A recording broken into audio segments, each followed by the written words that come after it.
Ça devient très brillant. J'ai vu des choses que je n'explique pas. J'ai vu un vaisseau métallique avec 5 lumières brillantes en dessous. Et soudain, une lumière est apparue juste au-dessus de la piscine. On a enregistré plus d'activités extraterrestres dans cette vallée que partout ailleurs dans le monde.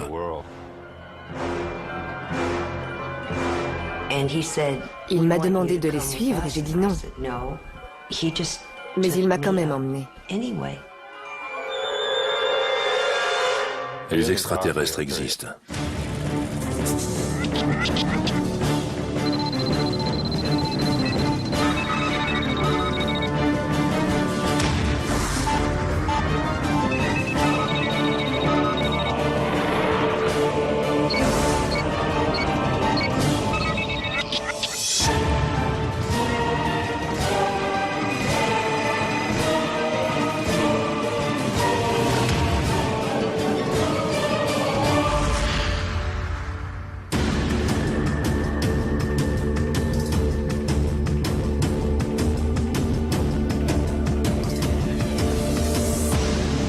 Je m'appelle Alex Mistretta et je suis un chasseur d'extraterrestres. Alex Mistretta rêve de voir un ovni. En 20 ans de carrière dans l'ufologie, il n'a encore jamais eu cette chance. Il est responsable de l'antenne du MUFON à Los Angeles. Le MUFON est le plus grand réseau de recherche sur les ovnis. Il a décidé de partir pour Sedona en Arizona, où l'activité ufologique est particulièrement importante. C'est ici qu'il pense avoir le plus de chances d'apercevoir un ovni. J'ai voulu venir ici parce que c'est l'un des rares endroits au monde à avoir une telle concentration de témoignages concernant les ovnis. C'est comme si j'étais obligé de le faire. Je n'avais pas d'autre choix que de venir ici. Alex Mistretta est passionné par les phénomènes paranormaux depuis son plus jeune âge. J'en ai vu un avec ma mère quand j'avais 10 ans. Il était environ minuit. On était au bord de la piscine. J'ai vu une lumière arriver juste au-dessus de la piscine.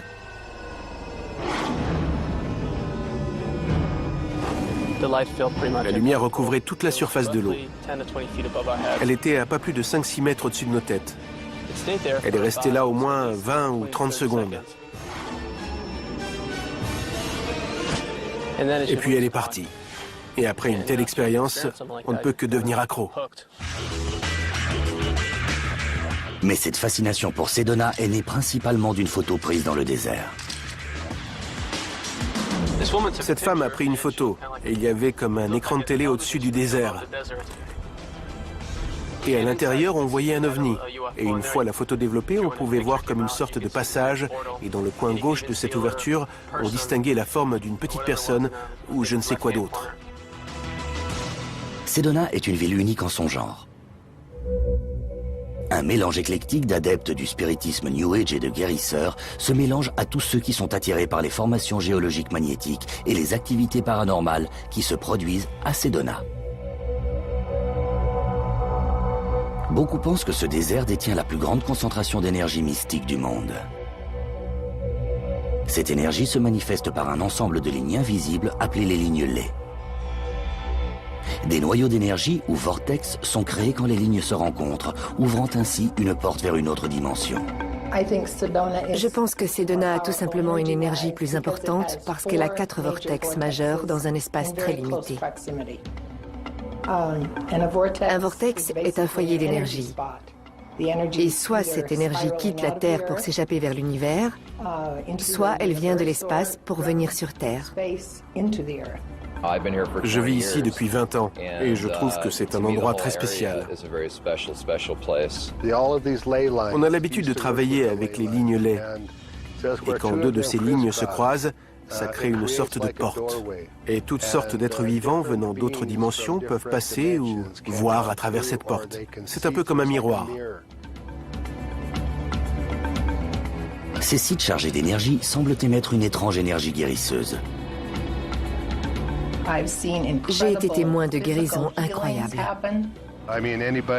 Tout le monde dans cette ville pourrait vous parler d'une personne qui est venue ici avec un cancer ou n'importe quel autre problème et qui, 2 semaines plus tard, a envoyé une lettre disant qu'elle était guérie.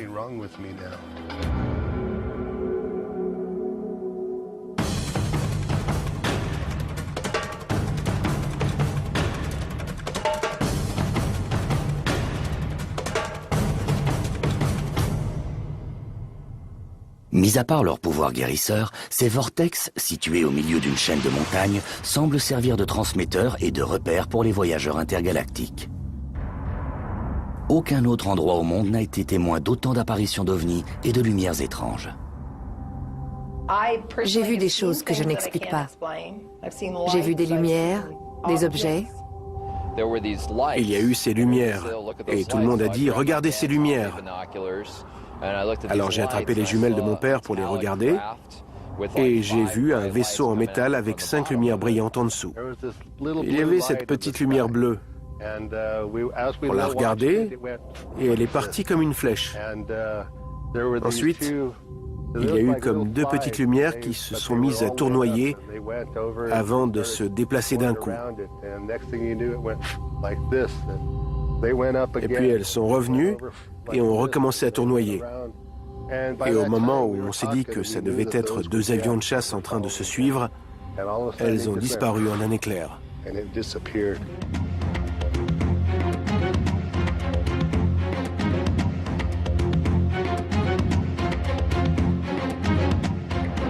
Étant donné la fréquence de ces étranges apparitions, il n'est pas étonnant que le Red Planet Diner soit l'endroit le plus populaire de la ville.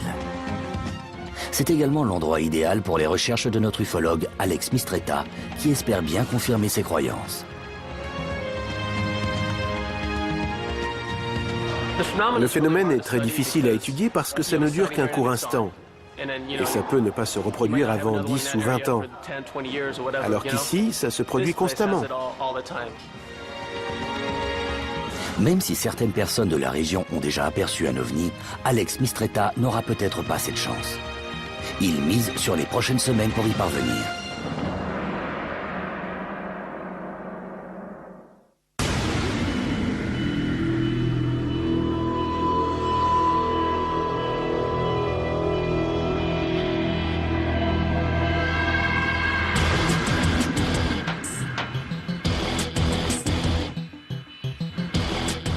Afin de mettre toutes les chances de son côté, il a décidé de s'associer à un chercheur local et ufologue de renommée mondiale, Tom Dongo. Ils ont installé leur campement juste à côté de Sedona, au milieu des montagnes. Cela fait près de 4 mois qu'il n'a pas plu dans ce désert d'Arizona. Et c'est sur ce territoire aride qu'Alex Mistretta espère rencontrer une forme de vie extraterrestre. Cet endroit concentre l'activité ufologique la plus importante du monde.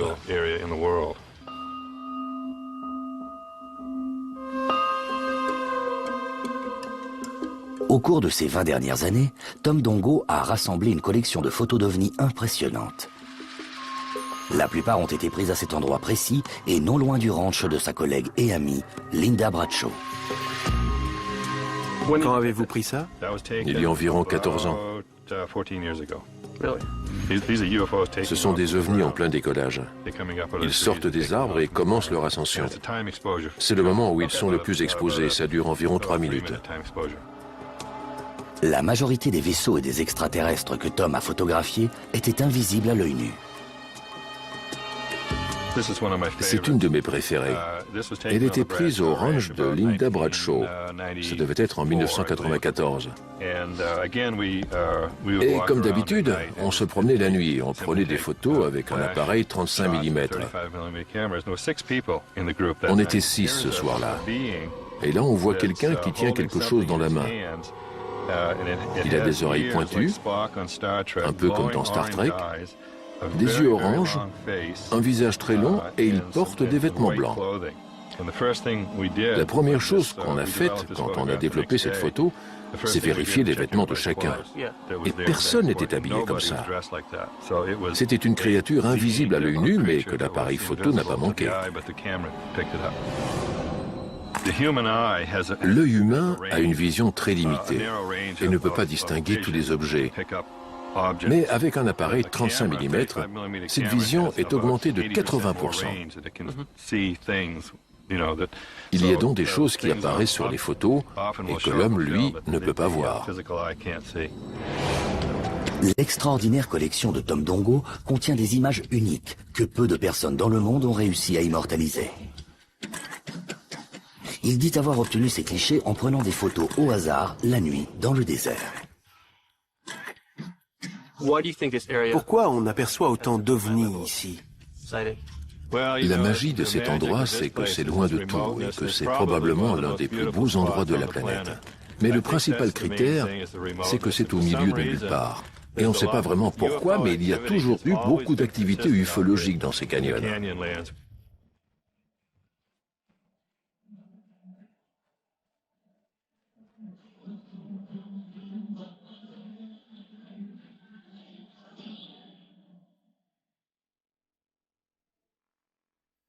Mais que fait le gouvernement dans tout ça? En dépit des événements extraordinaires qui se déroulent à Sedona, les autorités restent silencieuses.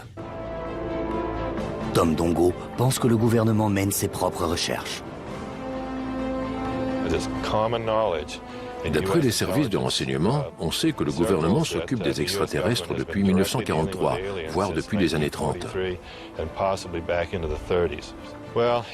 Je crois qu'il ne veut pas dévoiler ces informations sur les ovnis et les extraterrestres parce que les gens comprendraient qu'il existe un pouvoir bien plus grand que le gouvernement. Et le gouvernement perdrait sa crédibilité et donc son contrôle sur la population. Tom Dongo a été plusieurs fois témoin de la présence de l'armée américaine dans cette zone. Entre 1988 et 1997, l'activité militaire était très importante dans la région. Des avions de chasse partaient en mission toutes les nuits. Et dans chacun de ces canyons, il y avait des incidents avec des randonneurs qui tombaient sur des soldats armés. C'était toujours des soldats américains.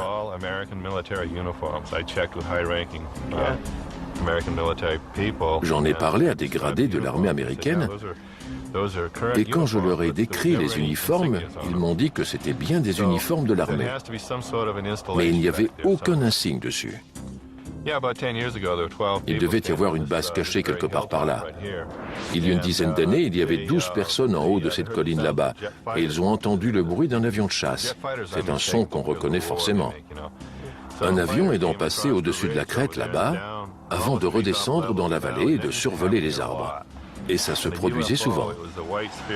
Et c'est là qu'un ovni, un vaisseau lumineux d'environ 7 mètres de diamètre, est arrivé par l'autre côté. 12 personnes ont été témoins de cet événement. Et quand l'avion et l'ovni se sont croisés, c'était comme si le vaisseau cherchait à narguer l'avion en l'esquivant au dernier moment. Je pense que le pilote de chasse a dû s'amuser ce jour-là.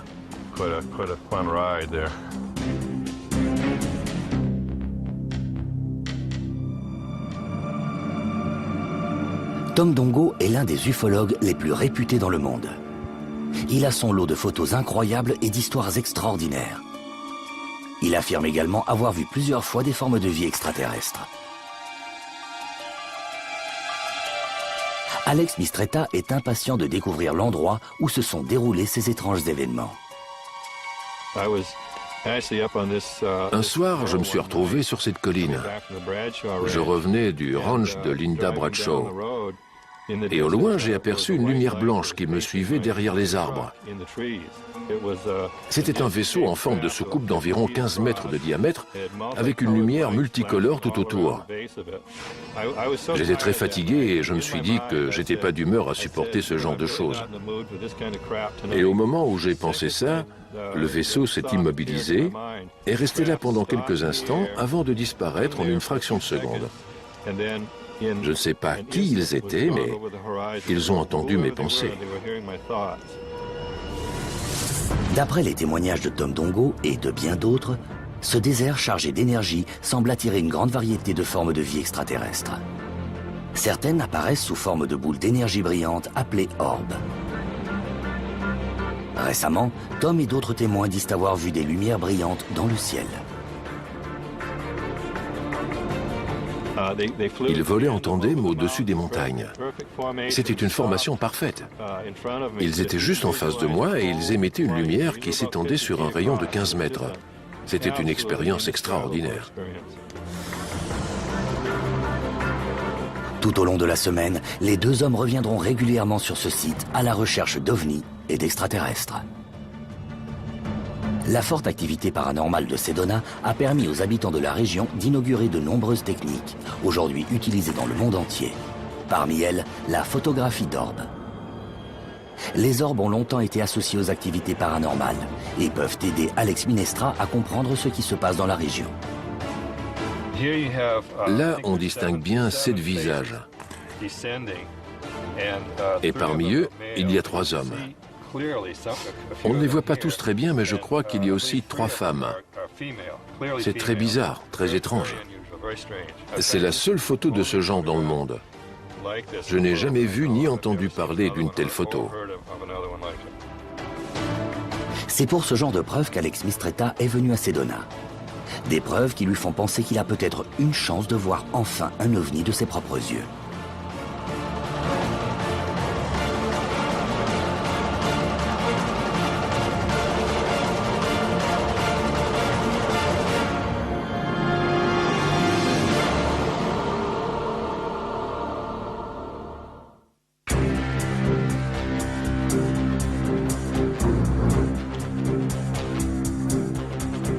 En attendant, il poursuit ses recherches dans le désert mystique de Sedona. Pendant que son collègue Tom Dongo installe leur campement, Alex Mistretta part à la rencontre des habitants qui disent avoir rencontré des extraterrestres.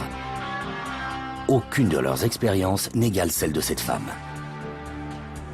Barbara Snowburger est une femme au foyer qui prétend avoir été enlevée par des extraterrestres à plusieurs reprises.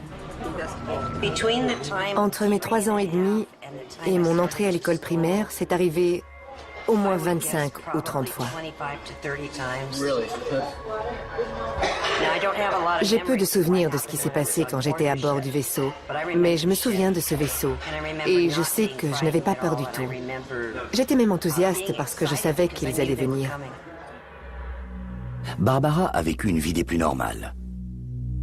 Mais si ces histoires d'enlèvement sont réelles, ce serait un phénomène extraordinaire qui vaut la peine qu'on s'y intéresse. Afin de mieux comprendre l'histoire de Barbara, Alex Mistretta décide de la faire hypnotiser afin qu'elle puisse décrire son expérience en détail. Il décide de faire venir un hypnothérapeute professionnel du nom de James Remy et une voyante appelée Madison Morgan qui a déjà démystifié d'autres récits d'enlèvement. Et un dessinateur professionnel, Leslie DeMille, qui est prêt à dessiner tout ce qui pourrait ressortir de cet étrange entretien. On a choisi un spécialiste de bonne réputation pour hypnotiser cette femme. Et le plus intéressant, c'est qu'il y aura aussi un dessinateur qui va pouvoir reproduire en temps réel ce qu'elle va décrire. Quand je dirai le mot « résister », je vais abaisser votre bras de cette façon. Et je vais vous demander de résister de toutes vos forces. On fait un essai? Résistez. C'était pas très concluant. Le docteur James Remy est connu pour sa pratique de l'hypnose profonde. Ses méthodes vont au-delà des hypnoses traditionnelles.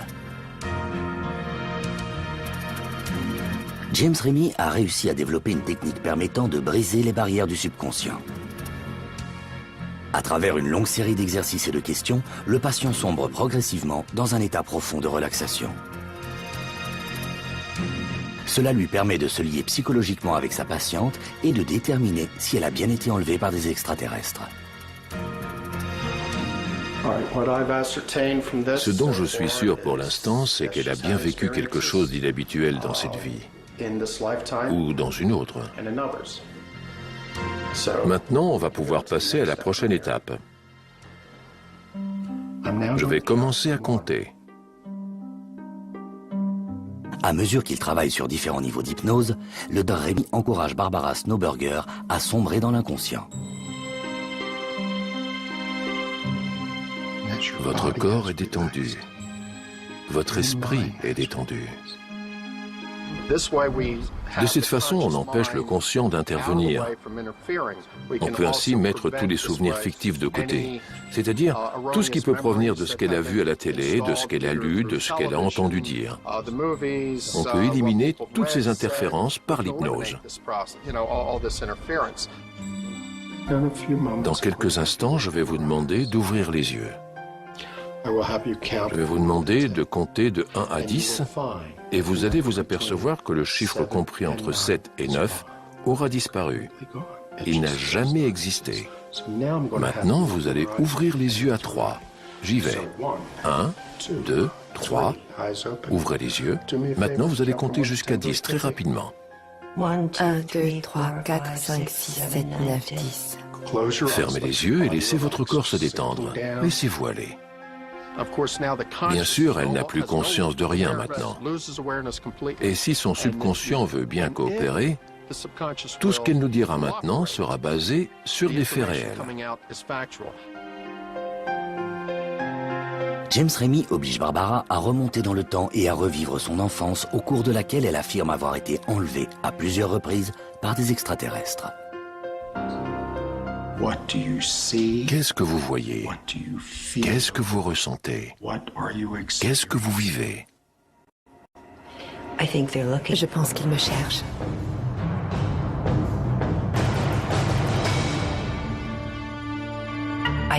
Je vois à travers eux. C'est pas normal.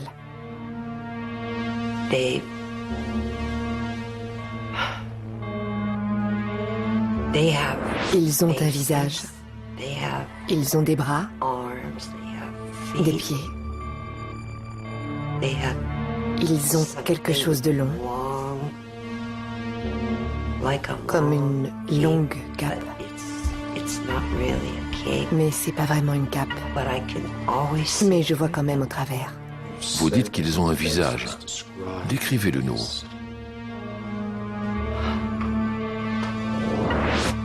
Ils ont des yeux très bizarres. Ils sont enfoncés. Et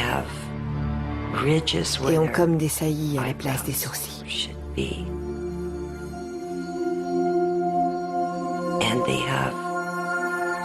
ils sont tout creusés ici.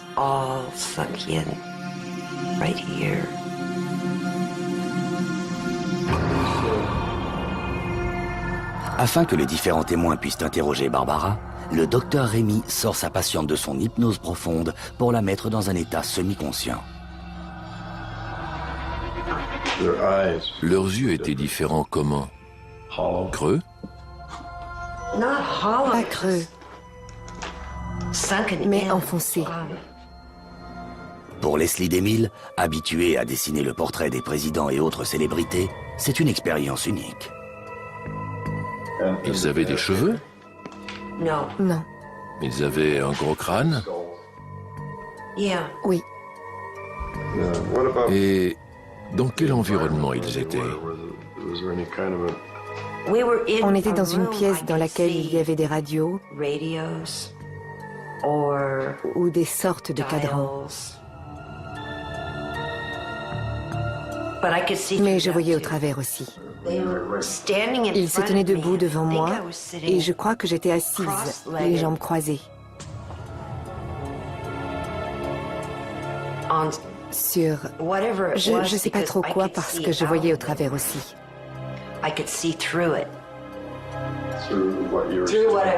J'étais assise sur quelque chose de transparent. Ils étaient blancs? Oui, d'un blanc laiteux. Et leurs vêtements aussi? Tout. Tout était fantomatique. Oui. Il n'y avait personne d'autre avec vous? Non, ils étaient 3 et j'étais seule. Peut-être qu'elle les a vus, peut-être pas, je sais pas. C'est l'inconnu total. Je suis convaincu qu'elle a vécu une expérience inhabituelle. Mais la voyante Madison Morgan n'y croit pas. Je n'ai pas eu le sentiment qu'elle avait vécu cette expérience. J'ai l'impression qu'elle croit qu'elle l'a vécue. Mais je ne pense pas que ça se soit réellement passé. Mais le chercheur Alex Mistretta croit au récit de Barbara et pense que le dessin de Leslie pourrait fournir d'importantes informations.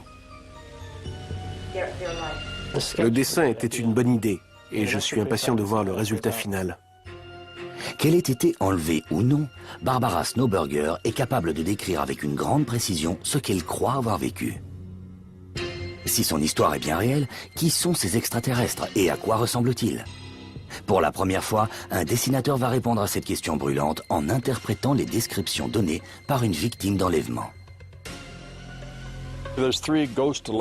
Il y a 3 personnages fantomatiques, des créatures qui sont différentes de nous. Elle s'est retrouvée face à eux et j'ai essayé de représenter cette scène avec ces 3 personnages transparents et cette petite fille humaine assise en face d'eux. Après plusieurs heures de travail, Leslie DeMille a dessiné ce que Barbara Snowburger pense avoir vu lors de sa rencontre présumée avec les extraterrestres.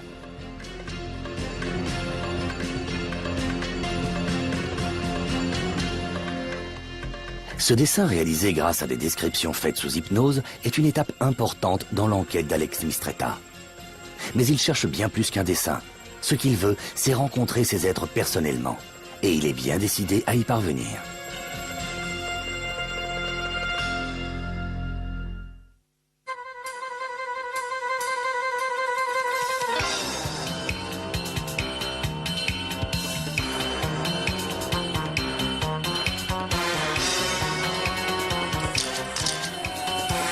Mais avant de rencontrer des extraterrestres, Alex Mistretta aimerait voir un ovni de ses propres yeux et l'étudier. Et il pense que ses meilleures chances d'y parvenir sont ici, dans ce désert aride près de Sedona, où il n'a pas plu depuis près de 4 mois.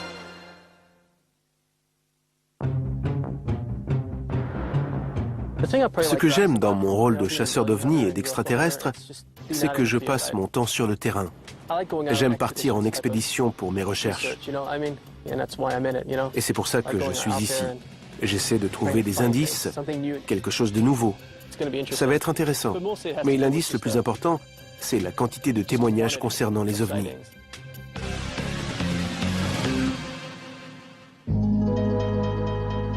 Certains pensent que les voyageurs intergalactiques sont attirés par cette région à cause des nombreuses lignes laies qui se croisent, créant de puissants vortex.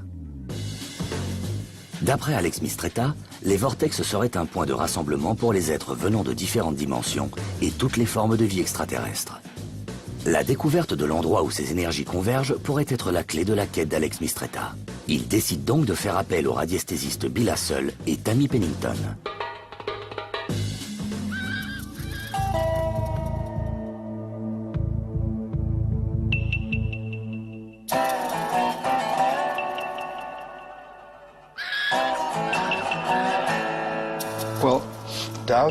On utilise différentes sortes d'instruments. Il y a ces baguettes de sourcier en forme de L que vous devez tenir parallèles l'une à l'autre et diriger vers le sol.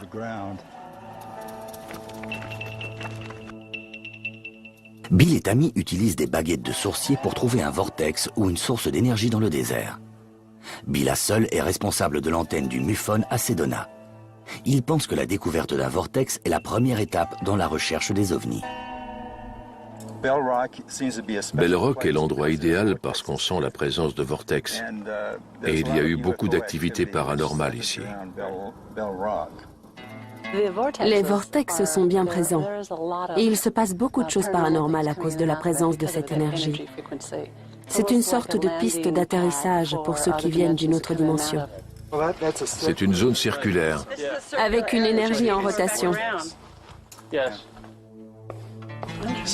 Il se peut qu'il y ait plusieurs petits vortex plutôt qu'un seul vortex géant. Oui, c'est vrai. On a notre source d'énergie. Elle est juste ici.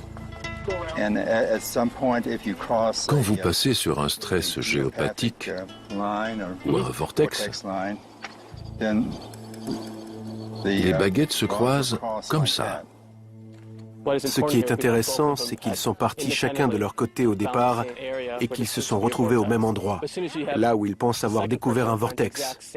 Quand deux personnes arrivent à la même conclusion, c'est enivrant, parce que c'est un indice de plus dans notre recherche. Qu'on fasse des recherches sur les ovnis ou n'importe quel autre phénomène paranormal, on a ce même but qui est de rassembler le plus de preuves possible. Maintenant qu'il connaît l'emplacement des vortex, Alex Mistretta va s'intéresser tout particulièrement à ce site. Il va également s'intéresser aux expériences vécues par les différentes personnes qui disent avoir déjà aperçu un ovni. Je suis rentré du travail après minuit et j'ai vu un vaisseau triangulaire. Quelque chose qui s'élevait dans le ciel. Au début, ça ressemblait à 3 étoiles, mais elles se sont élevées en même temps avant de disparaître. On roulait sur l'autoroute et quand j'ai regardé par la fenêtre conducteur, j'ai vu 3 orbes parfaites dans le ciel. On avait l'impression qu'elles nous suivaient. Certains habitants de Sedona, comme Ellie Tyler ou Melva Calagar, savent comment utiliser un vortex pour attirer les ovnis et les extraterrestres. Ils emmènent Alex Mistretta sur un site chargé d'énergie sur la propriété de Mason Rumney. Ici, à côté de cette pierre scellée dans la terre sèche, Mason a sculpté une spirale. Cette pierre semble être reliée à quelque chose. Ça fait très longtemps qu'elle est là. Ce n'est qu'une partie d'un rocher. Et même si elle appartenait à une sculpture, un temple ou à n'importe quelle structure monolithique, elle a toujours un lien avec la terre.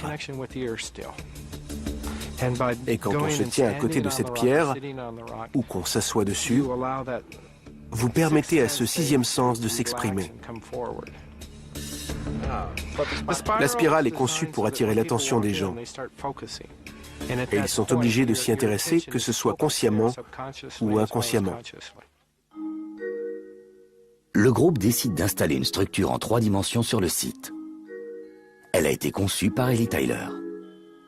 Il a déjà utilisé cette structure comme passage entre les différentes dimensions. C'est basé sur un tétraèdre, une sorte d'étoile de David en 3 dimensions. Ça s'appelle aussi une Merkaba.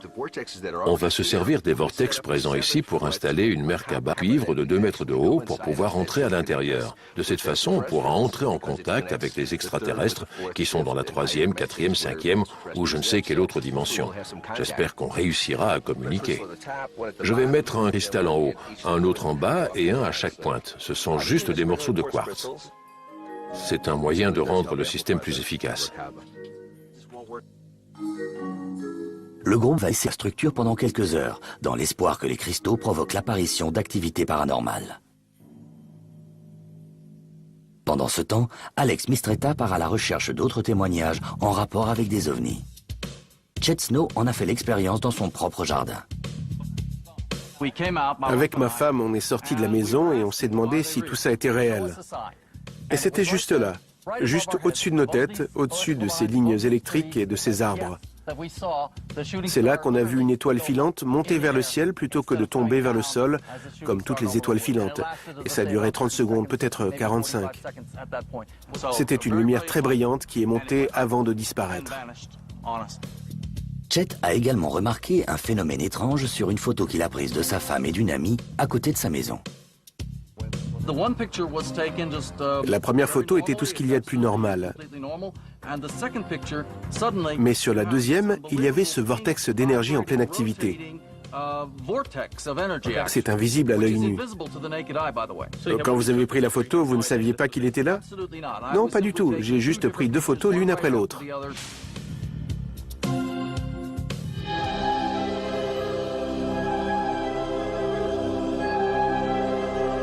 Nancy McKinney a également pris de nombreuses photos de ces mystérieuses lumières.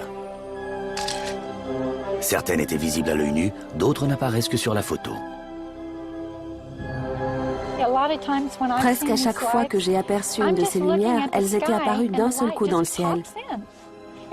Elles sortaient de nulle part. Parfois, elles étaient stationnaires et se mettaient à se déplacer doucement vers l'est ou l'ouest.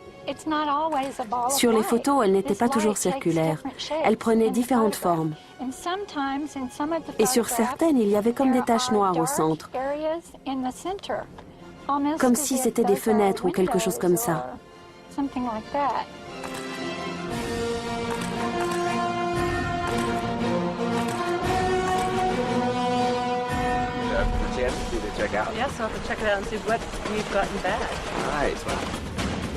Nous sommes de retour près de la structure en forme de Merkaba. Le groupe espère avoir provoqué l'ouverture d'une porte interdimensionnelle. Chacun à leur tour, ils entrent dans la structure en tenant dans la main le cristal qui avait été placé au sommet. Mais c'est la voyante Madison Morgan qui reçoit le message le plus clair. Il va peut-être se passer quelque chose d'unique ce soir. Ça devrait se produire vers 19h55. Il me montre une sorte de lumière bleutée.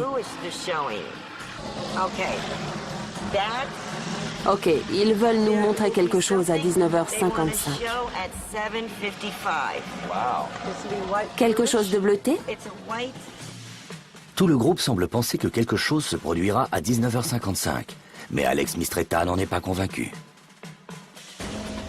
Le problème avec ce genre de choses, c'est que n'importe qui peut s'asseoir là-dedans et dire qu'il communique avec eux ou croire qu'il se passe vraiment quelque chose. Mais on n'a aucun moyen de le vérifier. Je ne veux pas tirer de conclusion par rapport à ce que voient ces gens. Ils croient en quelque chose et ils ont peut-être raison, je ne sais pas. Mais je ne peux pas me contenter de ça, j'ai besoin de plus de preuves.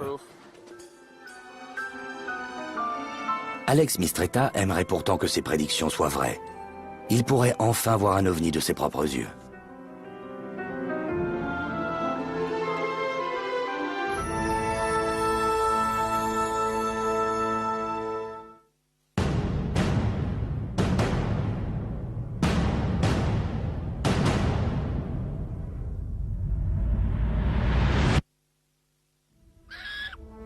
De retour au campement installé par l'ufologue Tom Dongo, Alex Mistretta espère bien que quelque chose d'inhabituel se produira à 19h55 ce soir. C'est la prédiction faite par la voyante qui dit avoir reçu ce message alors qu'elle communiquait avec des êtres d'une autre dimension. Alex Mistretta aimerait voir un ovni afin de prouver que nous ne sommes pas seuls dans l'univers et de trouver une explication à ce qu'il a vécu dans son enfance. Et c'est dans ce but qu'il a quitté Los Angeles et qu'il s'est rendu dans le désert d'Arizona, une région où les phénomènes ufologiques sont particulièrement fréquents. La plupart des phénomènes paranormaux qui se sont produits dans la région ont eu lieu juste là. Dans 95% des cas, ça s'est passé ici et on ne l'explique pas. Ce n'est pas une coïncidence si le site en question se trouve juste à côté du vortex localisé par les radiesthésistes. Nos deux chercheurs installent leur matériel dans l'espoir de vivre la même expérience que tous ces témoins qui affirment avoir vu un ovni à cet endroit précis. Il est bientôt 19h55. Alex Mistretta et Tom ne quittent pas le ciel des yeux. Mais ce n'est pas l'apparition d'un ovni dont ils vont être témoins, mais d'un autre phénomène tout aussi inattendu dans cette région désertique.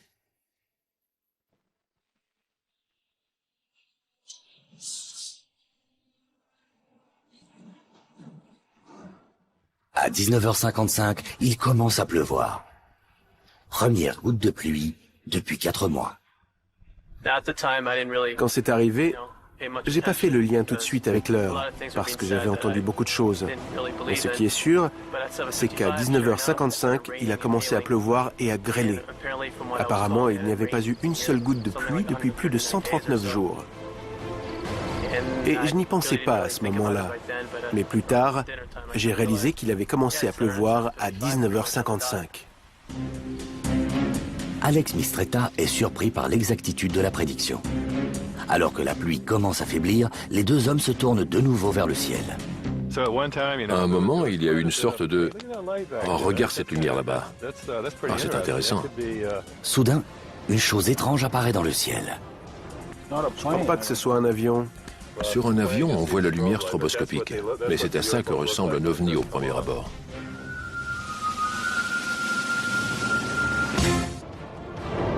Cela pourrait bien être l'ovni qu'ils ont tant attendu.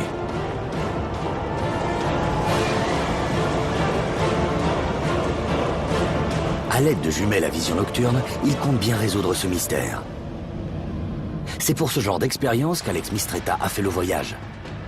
Et ses efforts sont sur le point d'être récompensés. Ce désert chargé d'énergie exerce peut-être bien une attraction mystérieuse sur les ovnis.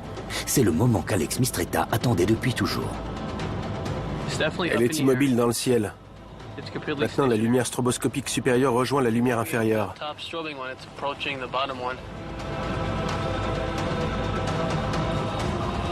C'est assez bizarre. Il y en a une qui clignote et pas l'autre. Celle du dessous reste immobile. Chercheur au sein du plus grand centre de recherche dédié aux ovnis, Alex Mistretta a enfin atteint l'objectif de son voyage en Arizona. L'autre lumière est venue au-dessus. Celle qui clignote est revenue au-dessus des deux lumières stationnaires. Maintenant, elle ralentit. Basé sur de nombreux témoignages, son intuition était la bonne. Ça ne clignote pas. Les deux chercheurs sont convaincus que ce qu'ils regardent n'est pas un avion. Il y en a une troisième qui est aussi stationnaire. Ils savent qu'un avion est toujours équipé de lumière stroboscopique pour des raisons de sécurité et qu'il se déplace en ligne droite.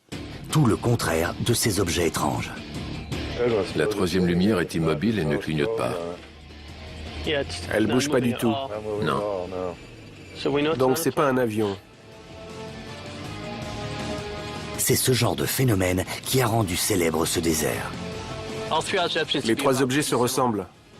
Mais ceux qui clignotent sont très lents. Ils se déplacent d'avant en arrière, ce qu'un avion ne peut pas faire.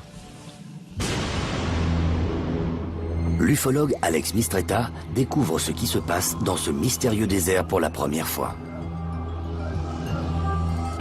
Ça devient très brillant maintenant. On dirait presque que c'est vert au milieu. C'est parfaitement immobile. Il n'y a aucun mouvement. Il n'est pas plus haut, pas plus loin non plus. Mais on dirait que la forme a changé. Devenue une boule de lumière qui s'est légèrement dilatée. C'est un phénomène anormal. Toutes les autres lumières sont parties, mais il en reste une. C'est étrange. Alex Mistretta est comblé. Son rêve de voir un jour de ses propres yeux est devenu réalité. Pour résumer la situation, il y a une lumière dans le ciel. Je ne peux pas vous dire ce que c'est d'ici. Mais ça fait à peu près 15 minutes qu'elle est immobile. C'est dans ce désert d'Arizona qu'Alex Mistretta a finalement atteint son but. Ce qui est sûr, c'est que c'est pas quelque chose qu'on connaît. C'est pas un hélicoptère, c'est pas un avion. Et le plus bizarre, c'est pas tant le fait que cet objet reste stationnaire, c'est qu'il semble se dilater. On dirait qu'il est plus gros. Il est énorme, on peut le voir à l'œil nu. Ça doit être le même objet. Il devient très brillant maintenant. La lumière mystérieuse et captivante finit par disparaître dans le ciel de cet étrange désert. Les recherches d'Alex Mistretta ont enfin porté leurs fruits. Il va pouvoir retourner à Los Angeles avec la certitude que nous ne sommes pas seuls.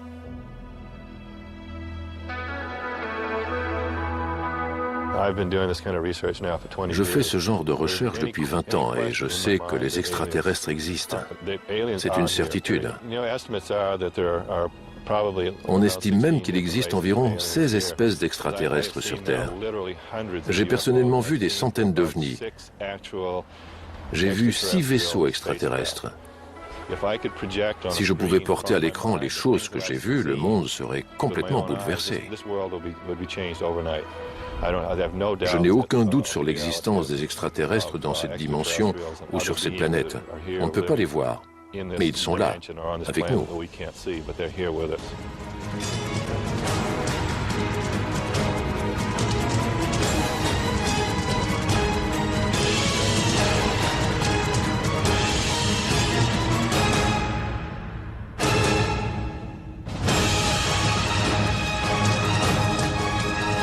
Il semble que le désert de Sedona soit l'endroit idéal pour observer les ovnis, rencontrer des extraterrestres et communiquer avec d'autres formes de vie. Cette semaine passée à Sedona confirme mes croyances sur les ovnis. Je serais fou de me dire que toutes ces choses ne sont pas réelles.